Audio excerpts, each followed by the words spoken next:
باب یاکا کے بیٹے اجور کے پیغام کی باتیں۔ اس آدمی نے عتییل اور اکال سے کہا، یقیناً میں ہر ایک انسان سے زیادہ حیوان ہوں اور انسان کا سا فہم مجھ میں نہیں۔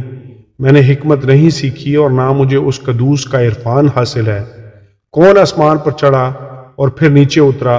کس نے ہوا کو اپنی مٹھی میں جمع کر لیا؟ کس نے پانی کو چادر میں باندھا؟ کس نے زمین کی حدود ٹھہرائیں؟ اگر تو جانتا ہے تو بتا اس کا کیا نام ہے اور اس کے بیٹے کا کیا نام ہے۔ خدا کا ہر ایک سخن پاک ہے، وہ ان کی سپر ہے جن کا توکل اس پر ہے۔ تو اس کے کلام میں کچھ نہ بڑھانا، مبادا وہ تجھ کو تنبیہ کرے اور تو جھوٹا ٹھہرے۔ میں نے تجھ سے 2 باتوں کی درخواست کی ہے، میرے مرنے سے پہلے ان کو مجھ سے دریغ نہ کر۔ بطالت اور دروغگوئی کو مجھ سے دور کر دے اور مجھ کو نہ کنگال کر نہ دولت مند، میری ضرورت کے مطابق مجھے روزی دے۔ ایسا نہ ہو کہ میں سیر ہو کر انکار کروں اور کہوں خداوند کون ہے، یا مبادا محتاج ہو کر چوری کروں اور اپنے خدا کے نام کی تکفیر کروں۔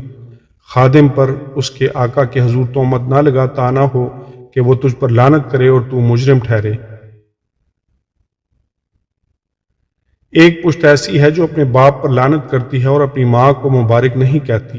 ایک پشت ایسی ہے جو اپنی نگاہ میں پاک ہے لیکن اس کی گندگی اس سے دھوئی نہیں گئی۔ ایک پشت ایسی ہے کہ واہ واہ کیا ہی بلند نظر ہے اور اس کی پلکیں اوپر کو اٹھی رہتی ہیں۔ ایک پشت ایسی ہے جس کے دانت تلواریں ہیں اور ڈاڑیں چھریاں، تاکہ زمین کے مسکینوں اور بنی آدم کے کنگالوں کو کھا جائیں۔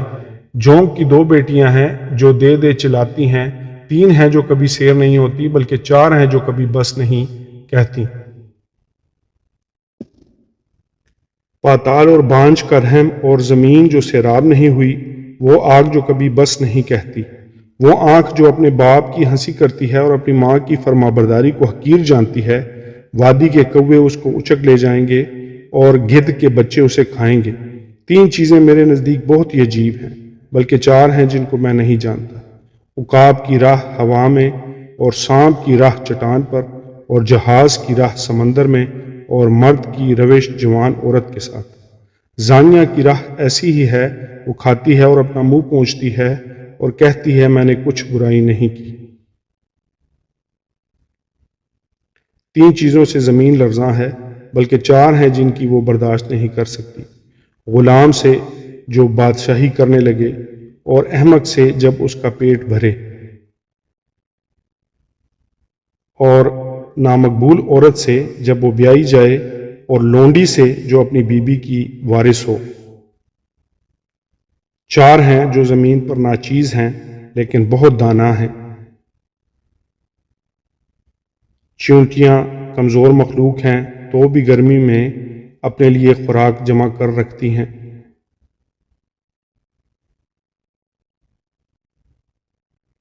اور صافان اگرچہ ناتوان مخلوق ہیں تو بھی چٹانوں کے درمیان اپنا گھر بناتے ہیں۔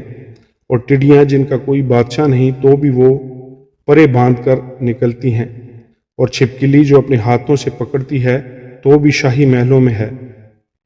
3 خوش رفتار ہیں، بلکہ 4 جن کا چلنا خوشنما ہے۔ ایک تو شیر ببر جو سب حیوانات میں بہادر ہے اور کسی کو پیٹھ نہیں دکھاتا۔ جنگی گھوڑا اور بکرا اور بادشاہ جس کا سامنا کوئی نہ کرے۔ اگر تو نے حماقت سے اپنے آپ کو بڑا ٹھہرایا ہے یا تو نے کوئی برا منصوبہ باندھا ہے تو ہاتھ اپنے منہ پر رکھ، کیونکہ یقیناً دودھ بلونے سے مکھن نکلتا ہے اور ناک مروڑنے سے لہو، اسی طرح قہر بھڑکانے سے فساد برپا ہوتا ہے۔ خداوند کے پاک کلام کے پڑھے اور سنے جانے پر اس کی خاص برکت ہو۔ خداوند کا شکر ہو، آمین۔